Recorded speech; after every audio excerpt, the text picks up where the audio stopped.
There are 211 countries in FIFA, more than the United Nations, and every single one of them helps FIFA make money. Not just the big ones, not just Brazil, Argentina, or Germany, even the smallest nations you've never heard of. All connected, all contributing, all feeding into the same system.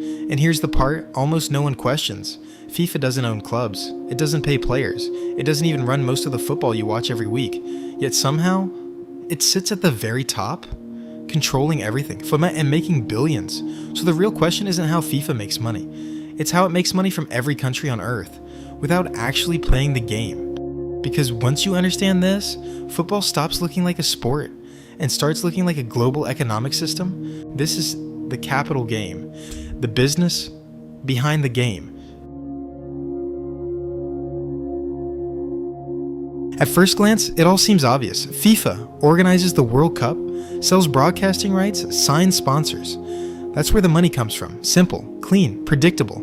Except that explanation misses almost everything, because the World Cup is just the end of the story. What really matters is everything that happens before it. Think about the scale for a second. Before one match is played at the World Cup, there are years of qualification, hundreds of matches, across continents, national teams traveling, training, competing, entire federations operating year-round. And all of that activity is necessary to produce one final event. Now ask yourself something simple. Who pays for all of that?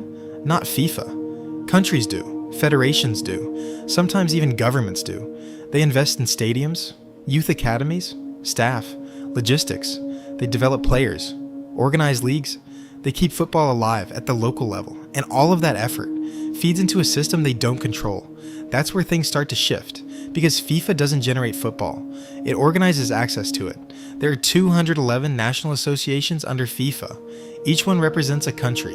Each one runs its own football ecosystem.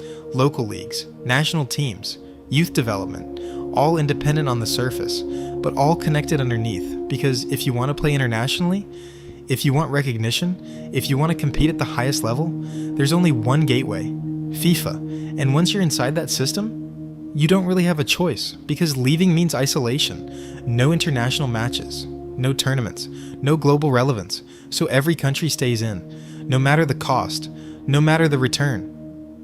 That's the first layer of FIFA's business model. Dependency, a global network where every country participates. Not because they're forced to, but because they can't afford not to. And that alone is powerful, but dependency doesn't explain the billions. To understand that, you have to look at what FIFA actually sells. Here's where the entire system flips, because FIFA doesn't make money from football the way you think. It doesn't charge countries directly for every match, it doesn't tax every goal, it doesn't bill federations every time they play. That would be too obvious. Instead, FIFA monetizes something much more valuable.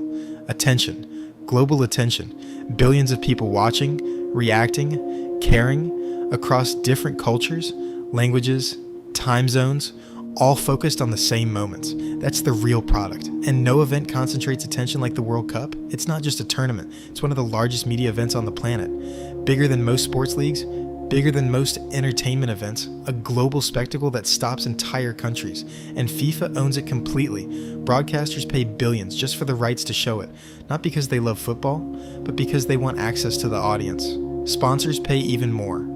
Global brands fighting for visibility, for association with something that reaches billions. And that visibility only exists because the entire world participates in building it. That's the second layer.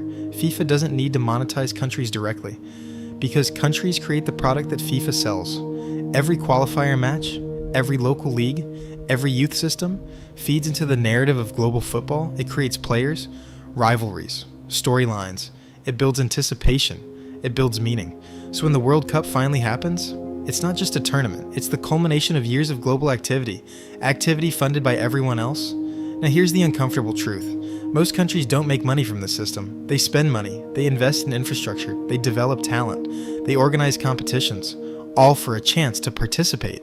And even when they qualify, the financial reward is limited compared to the overall system value. So you get this strange dynamic, where the entire world contributes resources, but the majority of revenue flows upward, toward FIFA, and it works. Because the incentive isn't just money, it's visibility, it's national pride, it's the chance to compete on the biggest stage. That emotional layer is what makes the system stable.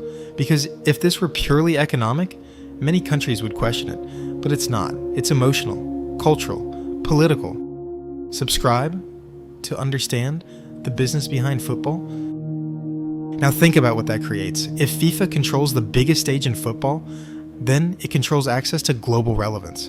And if you control access, you control behavior.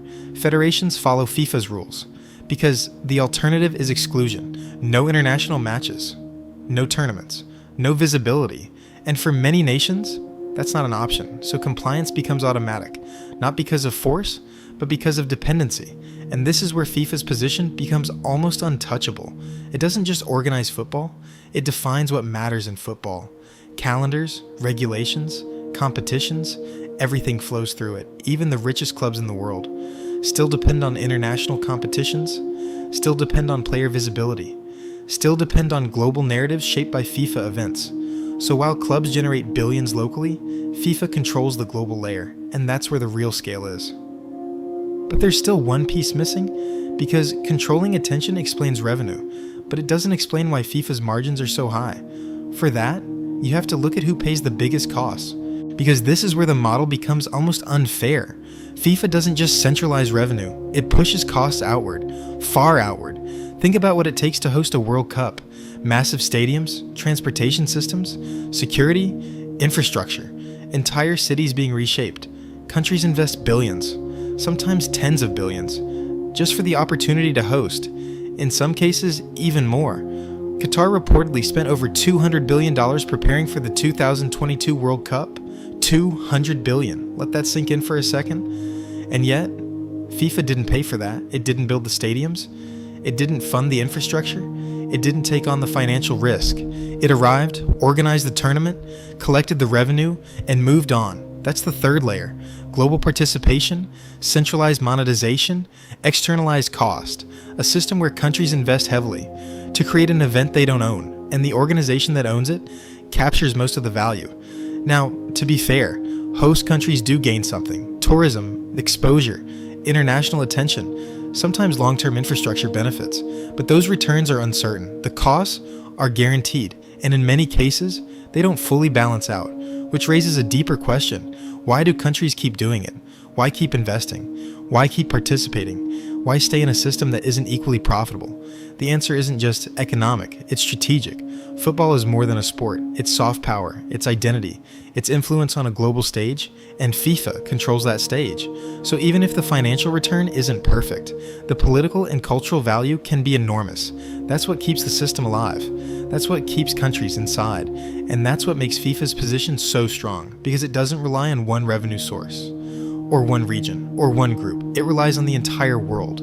Every federation, every league, every player developed anywhere feeds into the same global narrative, and that narrative is what FIFA monetizes. So when you watch the World Cup, you're not just watching a tournament, you're watching the final output of a system built by 211 countries, a system where millions contribute, but one organization sits at the top, collecting the value.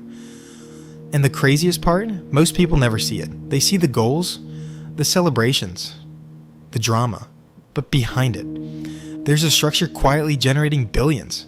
Not from one country, not from a few, but from all of them. That's the real business of FIFA. This is the capital game, the business behind the game. Subscribe. See how football really works behind the scenes.